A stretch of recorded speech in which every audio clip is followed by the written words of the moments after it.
आज मो मन बहुत दुखरे अच्छी बहुत कष्ट आज बोली कि नुहे प्राय टाइम मते कष्ट रे रहिबा को पड़ुछि। दुख कष्ट समस्तंकर थाए किंतु मते लगे मोर बेसी अधिक बोधे अच्छी। बेड़े बेड़े भावे भगवान मते कहीं कि मनीष जन्म देले भावे मनीष जन्म है कि मु कौन करि पारुछि माने सब बड़े मु लोकन को ऊपर डिपेंड करूछि। लोकन को मतलब कौन मोर गोटे इच्छा थिला मु निजे इनकम करिवि तापरे लोक मानकु मु चढ़ेबी मो हस्बैंड को मु किछि सहाय्य करिवि तो मु करूछि कौन किछि तो करि पारुनी। सेति पे मु कहूछि भगवान मते काहे कि जन्म देले जे जन्म जदि देछंती ठीक अछि तो कष्ट कोन पाए एते जे जानी छंती संग माने मते ना बहुत कांदीबा को इच्छा अछि बहुत जोर रे कांदीबा को इच्छा अछि भो भो हे के कांदीबा को इच्छा अछि बट कांदी पारुनी।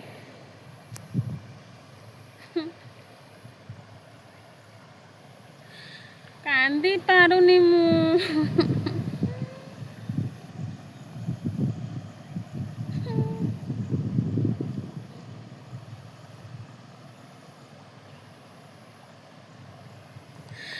एते जोर कष्ट लागुଛି मते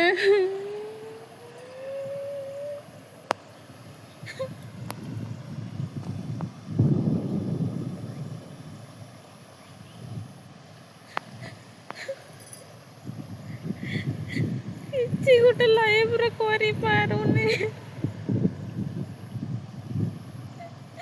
किछि गोटे लाइफ रे करि पारुनी।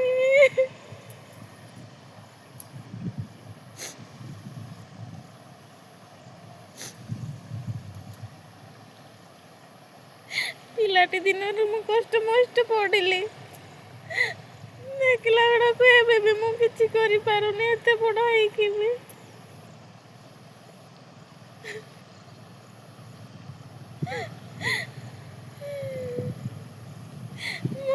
मो हस्बैंड कष्ट देखि मु भावे मु तांको किछि सहाय्य करिबे मु तांको किछि सहाय्य करिबे दुई जन माने मिसे कि पैसा कमेइबा भलो संसार करिबा किंतु मो पाखरे से सामर्थ्य नाही।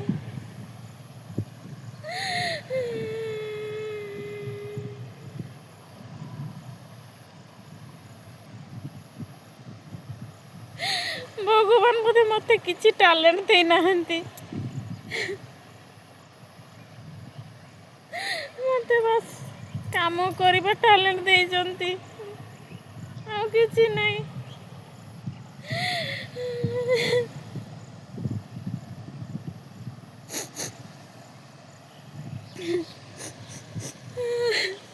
जोर कांदीबा को इच्छा होची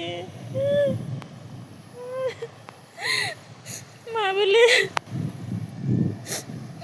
क्या जन मो मनर कथा मनरे रही जाऊ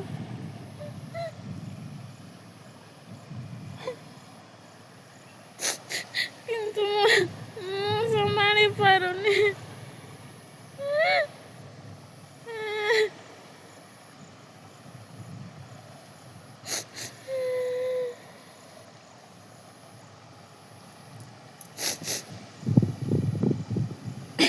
मो हस्बैंड मते चढ़ाउछंती भलो चढ़ाउछंती किंतु तांको परिश्रम देखि कि मते बहुत कष्ट लागुची से एकोटिया परिश्रम करूछंती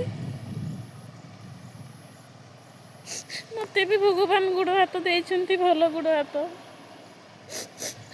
खाली मु बसिकी खाउची छेड़ी चोराउची बिल काम करूची दुई पैसा इनकम करने କିଛି କରିପାରୁନି।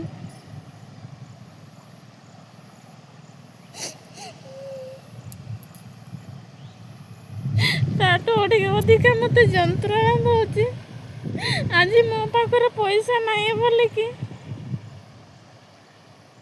ମୋର ନିଜର ଭାଇ ବି ମୋତେ ଦୂରେଇ ଦେଉଛନ୍ତି, ନିଜ ଭାଇମାନେ ବି ମୋତେ ଦୂରେଇ ଦେଉଛନ୍ତି। ବାପା ମା ତ ମୋର ନାହାନ୍ତି।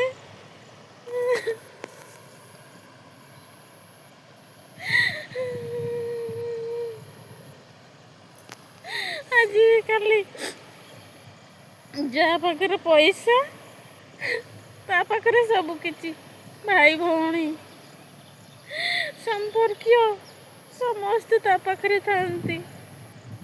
କିନ୍ତୁ ଯାହା ପାଖରେ କିଛି ନଥାଏ, ପଇସା ପତ୍ର ନଥାଏ ନା, ନିଜର ହେଇଥିଲେ ବି ଦୂରେଇ ଯିବେ। ଏତେ ସ୍ୱାର୍ଥପର ଦୁନିଆ।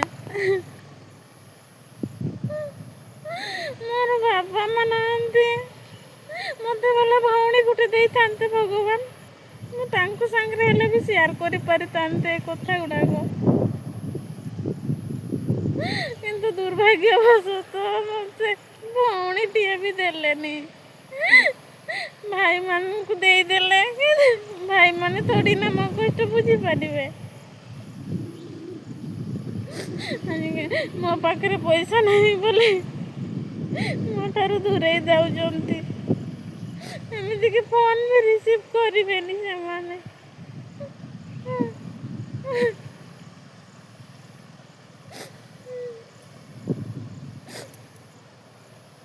ମୁଁ ଭାବିଥିଲି ପରଲୋକ ବୋଧେ ସେମାନେ ତାଙ୍କର ପରଲୋକ ତାଙ୍କ ସ୍ୱାର୍ଥ ପାଇଁ, କିନ୍ତୁ ନିଜର ଲୋକ ବି ଏମିତି ହେବେ ବୋଲି ମୁଁ କେବେ ଏକ୍ସପେକ୍ଟ କରିନଥିଲି। ସେଥିପାଇଁ ମୋତେ ବହୁତ କଷ୍ଟ ଲାଗିଲା ସାଙ୍ଗମାନେ, ବହୁତ କଷ୍ଟ ଲାଗିଲା।